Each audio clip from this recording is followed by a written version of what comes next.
In cold, wild country, only men with fire in their blood and undaunted exuberance in their hearts survive. The life they generate is intense and furious as the land demands. Yesterday was gone too quickly. Today and tomorrow were already overflowing. Life was as brash and frivolous in 1 hour as it was severe and earnest in the next. History left aging in the shadow of such times is a vivid and mellow blending of fact and folk. No town could ever rival the color of Sandon, BC, capital of the Silvery Slocan.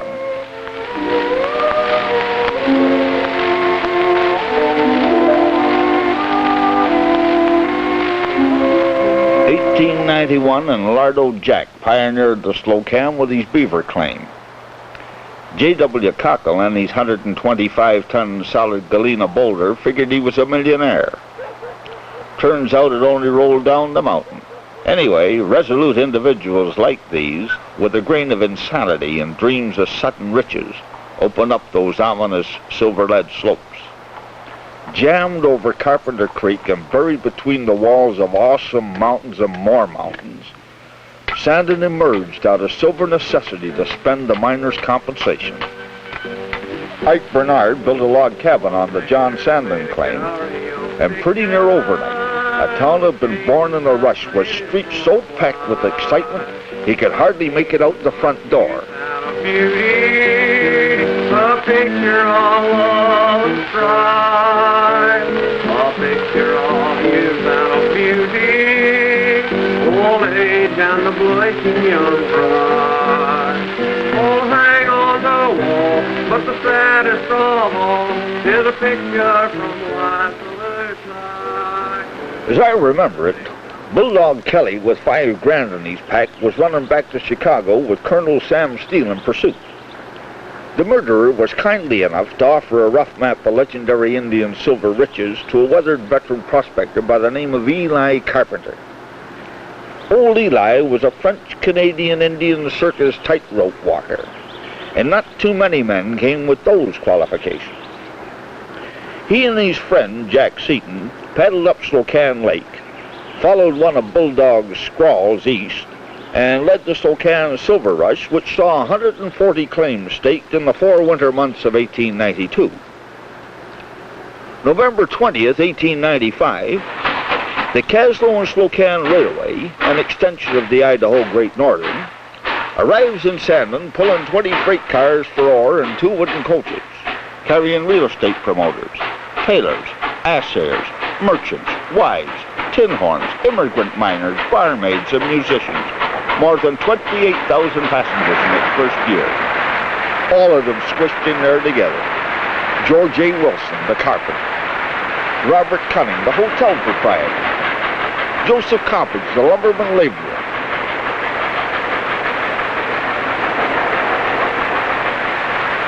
A spur of the KNS went up to Sandon's upstart rival Cody. And coming out from Kootenay Lake, it stopped at mining settlements such as Whitewater, Zinkton,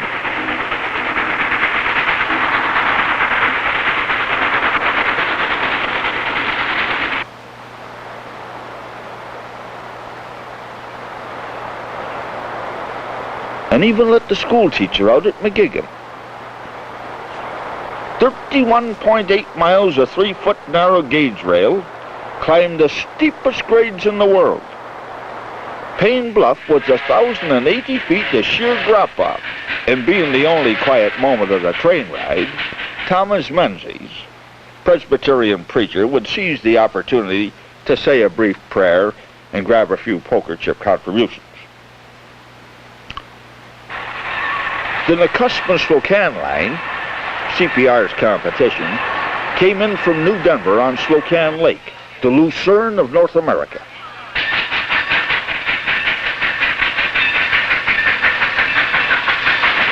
It passed through the Alamo and Idaho mining camps and on into Three Forks, where Carpenter, Seaton, and Cane Creeks meet.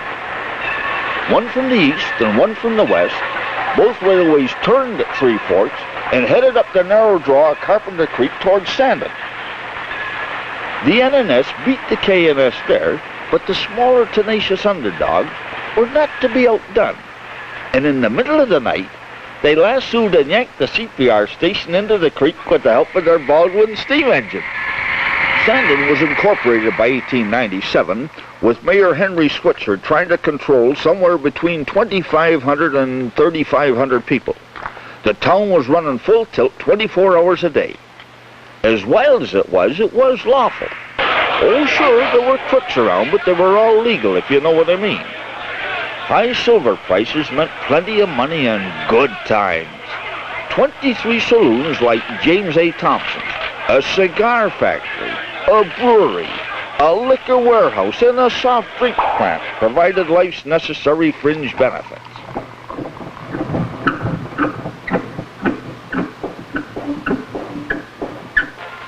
The rest were supplied by BC's oldest big-time union, the Western Federation of Miners.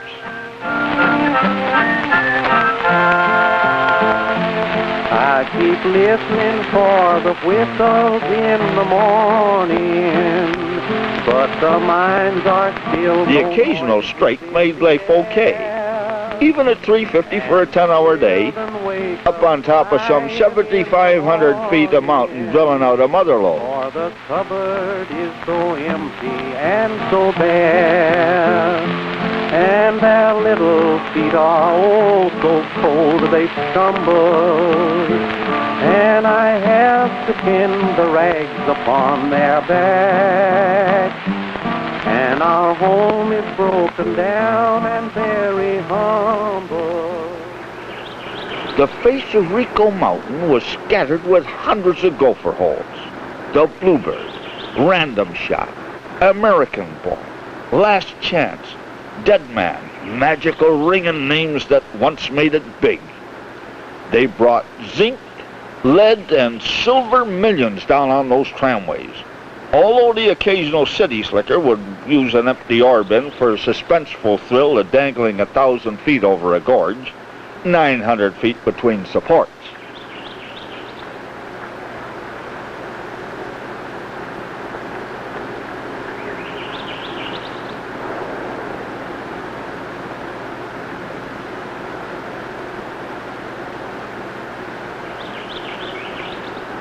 Up Sandon Creek to the south was the silversmith. Johnny Sandon's Slocan Star, Byron White's Slocan King, Belladonna, Hidden Treasure, and many more that all too often were buried too deep.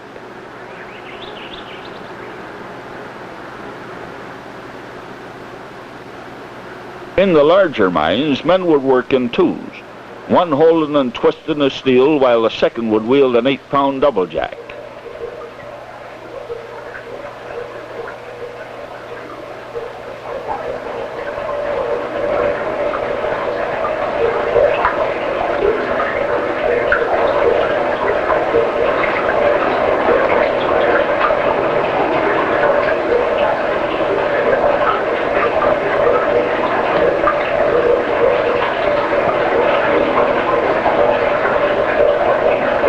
By candlelight, the single miner would pick away at his solo claim, a hammer in one hand and a bit in the other.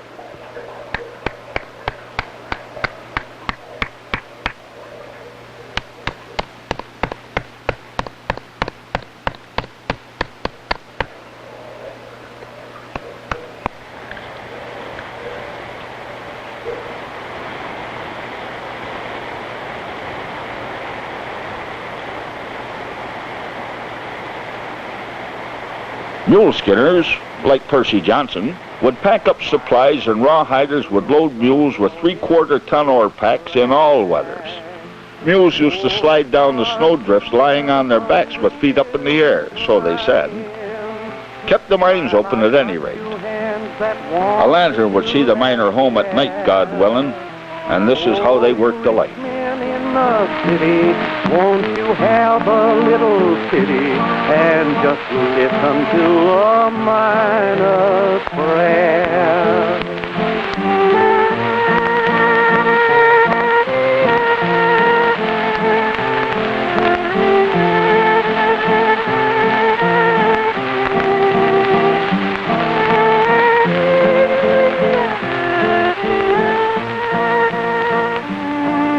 Next day, it was over to the assayer's office where fortunes were made or broken. Seaton and Carpenter were taken by a crook assayer in Ainsworth by the name of Yankee Williams. Told them their Payne Mountain samples were worthless. He then proceeded to tell Frank Flint, the McGigan brothers, and the Hennessy brothers, who plied Eli with booze and found out where the worthless thing was located. Fortunately, the truth was revealed by an honest assayer, Charlie Stahlberg, enabling Eli and Jack to take the shortcut across the mountain divide and pound in the last of their stakes just as the facetiously entitled Noble 5 came up the creek.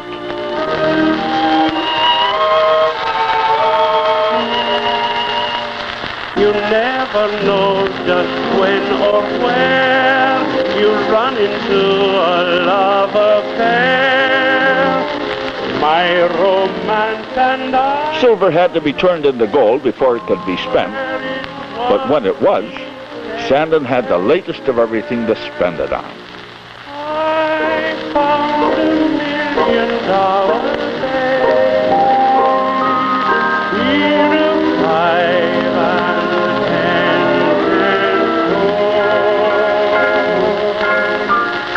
Lay little girl, but what Johnny Harris, the grandfather of Sandon, was pulling out $200,000 a week from his Good Enough and Rico mines. Only champagne and $20 poker chips were good enough for the mining elite in his Rico hotel. Right then and there I lost my heart complete. Johnny's wealth was too big for Sandon, but their hearts were an even match. His Rolls Royce had to be jacked up and swung around the street corners. Johnny knew the fineries, mahogany bars and pillars with cornices, wall-to-wall mirrors, Victorian furniture, porcelain ashtrays, and what else but elegant silverware.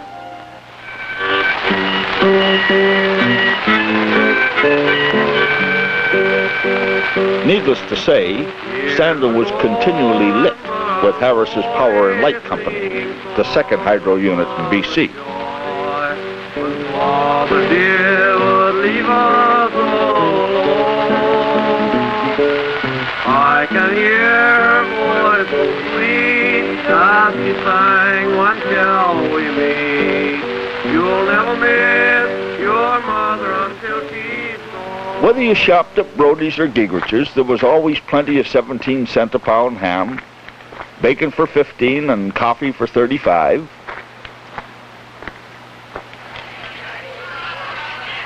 Billy McAdam's Sandon Pastry kept aches and pains up to date on the latest of life's liquid cures for arthritis or gas.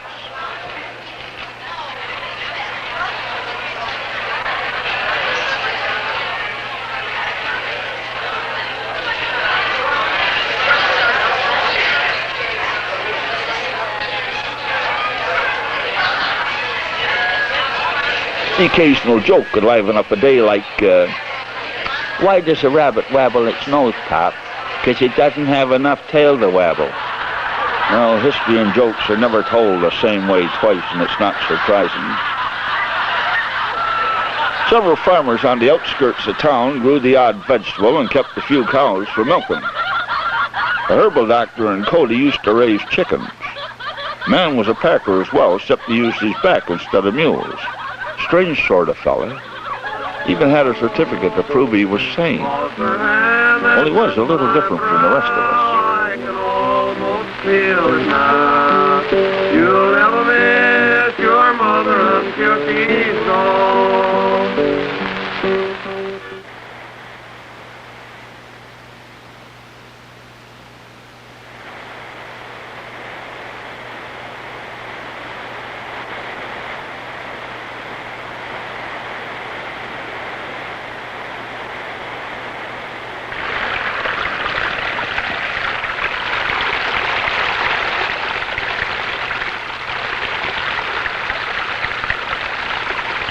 I remember those hot summers when the air got trapped down here in the gulch. Johnny could even grow lemons and oranges in the Rico lobby.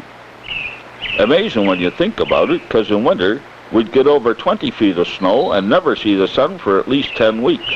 It just couldn't get over.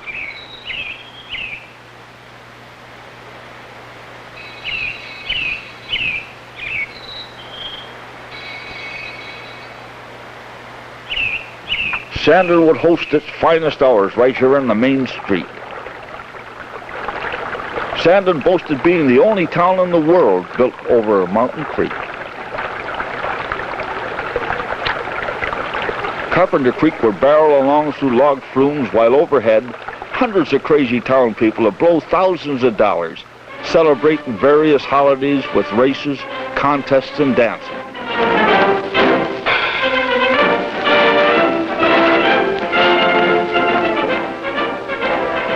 Rock drilling teams from each mine, like McDonald and McGilvery, would put their skills to the test.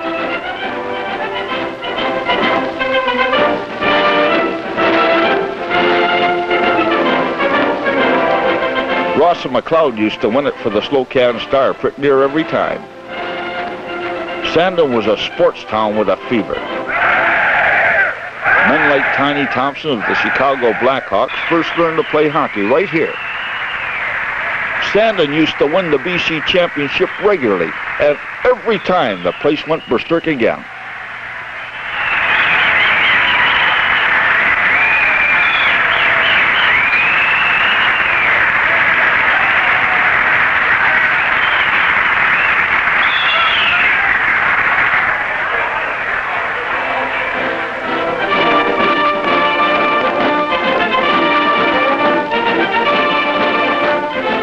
A ski slope and a jump would bring competitors from all over the Kootenays.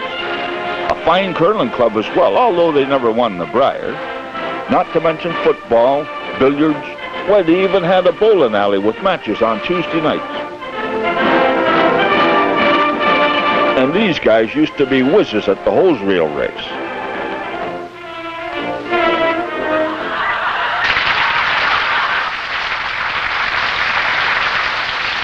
When the fire broke out, though, there was nothing much they could do.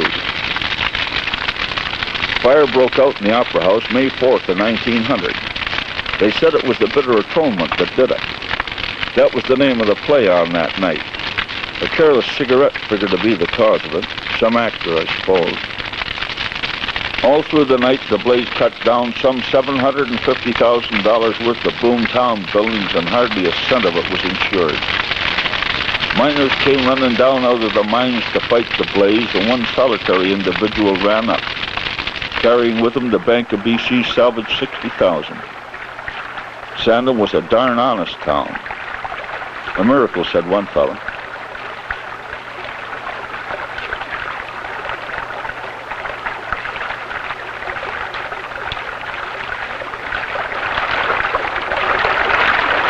Among the buildings lost were Mrs. Egan's Palace, McDonald's Balmoral, and Johnny's Rico and Union Hall.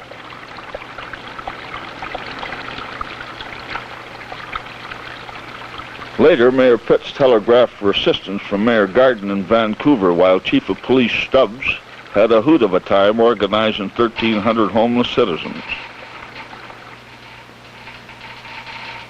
Next day, the bank was open for business in Mr. Byers' hardware store, and even the gambling had recommenced full tilt out in the street. Harris converted the livery stable into another Rico hotel, and 60 days later, Sandon was back bigger and better.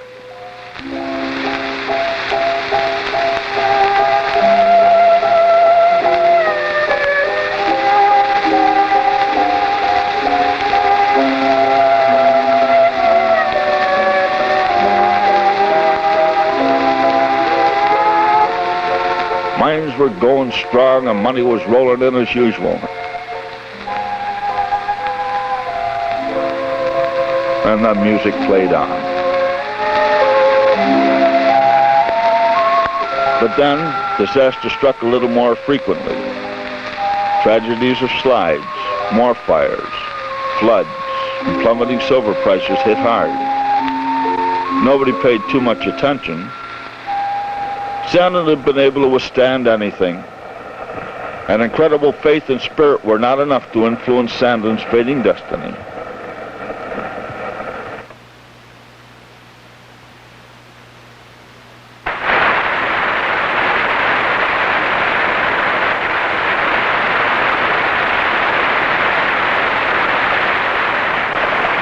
A little boy playing with matches in his mother's bedroom started the fire which swept up 20 buildings in the hospital. Matron Chisholm and Dr. Gom had lost only 9 of their first 485 patients and even managed to cure 6 cases of alcoholism.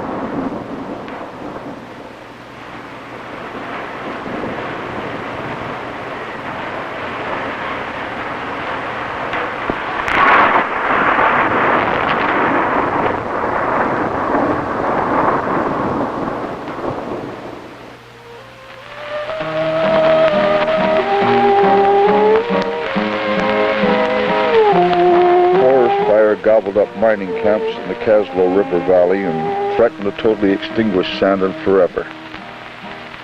People were evacuated, and although the fire was halted by heavy rains, many began to look away. A weary, lonely man, broken down and old, begging for a nickel as we pass his way. Let us stop and listen to what he has to say.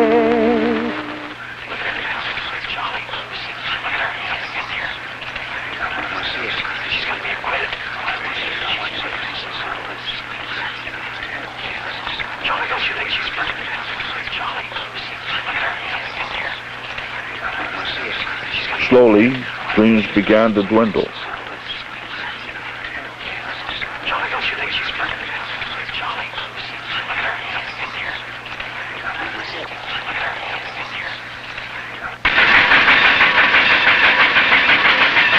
K&S, epitome of the spirit that learned to harness those harsh gray lands, was burnt with fire, beaten with landslides, and abandoned by changing times.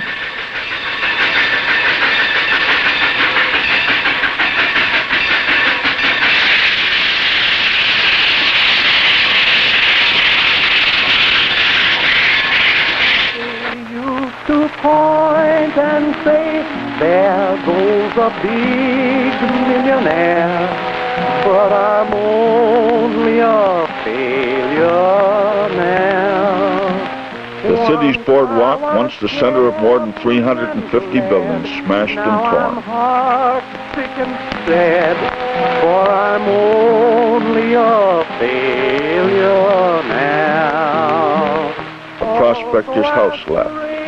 A cold chimney. Nobody's lost. I'm just a poor rolling stone. Machinery purchased by inexperienced Canadian investors lies rusted and wasting. True to form, profits went south and Canadians arrived to lose massive investments. For I'm only a failure now.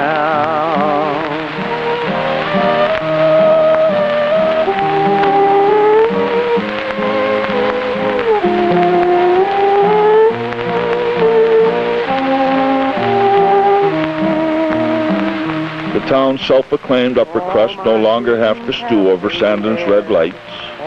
The entrance to town passed right by several hundred of the finest women in the Northwest. They kept Sandon alive, and uncannily enough, those buildings outlived the whole town. Days are filled with longing, nights are filled with pain. For I know that it's too late to start my life again.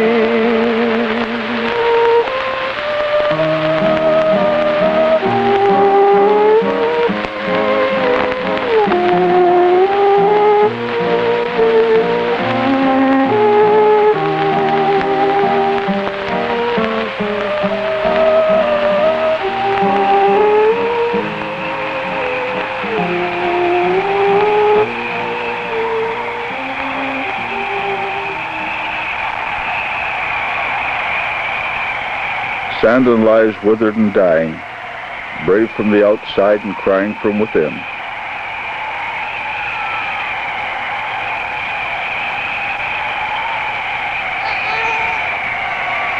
Evelyn Stewart, 6, killed with her dog Rex in a snowslide while returning from school. Tommy Thomas, buried by a slide on Christmas Eve.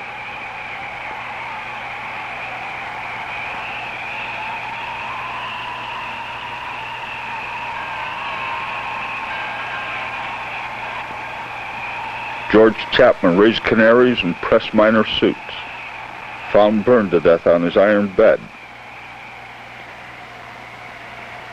Mrs. Tattry, mother of 4, fell out her back window and into the creek while hanging out the wash, swept to her death under the city streets.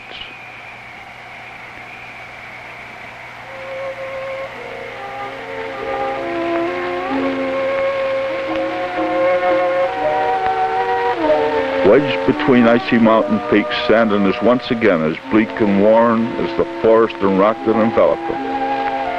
An unparalleled legend built with an intense spirit, concentrated from the energies of many hard times and equally as many celebrations.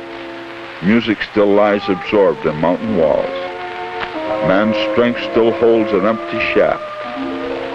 Champagne still colors rotting timber floorboards. And hopes and dreams still cling to covered shelves in Sandon of the Silvery Slocan.